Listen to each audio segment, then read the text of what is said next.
stuff. And I think prospect is a good one to start off with. This is a tough one.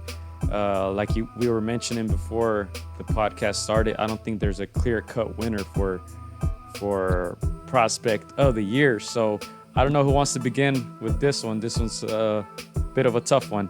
I'm going to go with Virgil Ortiz. 20-0 or something, and knock down everybody. Stop everybody. All right, Sean, who you got, Sean? Explain my criteria, because Virgil Ortiz is a great name. I didn't pick someone the caliber of Virgil Ortiz because I think he's moved up too far in his career to be considered a prospect at this point. He's ranked number one by the WBC. In fact, when I'm thinking of prospect, I kind of took anyone who's ranked in the top 10 out of consideration.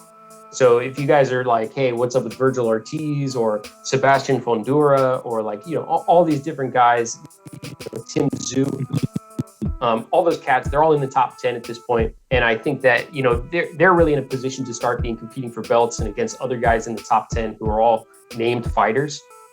And so I think one of the hardest things about prospect is where do you draw the line? Who's a prospect and who's no longer a prospect?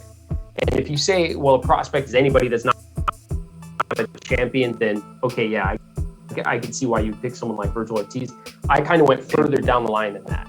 The other thing is when you're talking about a prospect, it's hard to differentiate between, do you just mean who had the best 2021?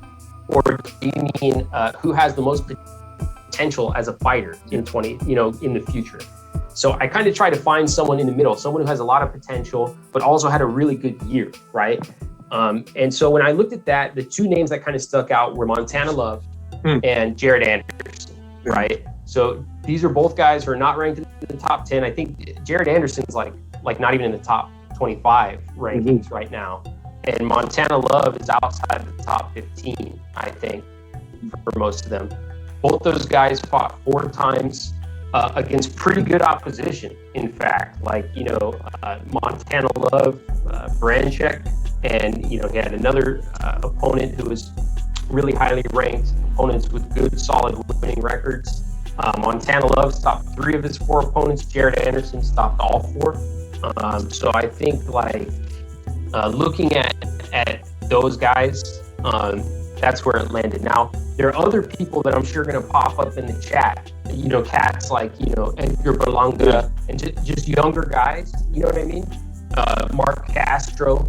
Those guys, of course, they're very good, but I think that they're in a position to be in that same conversation next year, because they're still early on, and the opposition that they're facing isn't really the same height or level as people like Montana Love and Jared Anderson. Now, for me to piggyback off you actually said the 2 names that most kind of rose out to me, in my opinion. You said Montana Love. He's a guy that hasn't had too many fights. 17 fights, but not many high caliber fights. And if you see the man he's beaten, Ivor Branchek that's been in there with Chonsa Pérez, he's been there, title holder, fought for the title again, lost. But this guy Montana Love, seemingly with not too much, I guess experience, just took him out. He's a 4.5 star, fighter. That's something that's highly rated, but you still don't hear about him as much. So for him, he was probably one of the most fighters that came to the forefront this year. He is 26 years old. I guess we can, debate whether he's still considered a prospect, but just the fact that he's just put in front of us this year, it made some statement wins that he makes me, want to keep an eye on him in the following years to see where he takes his talents.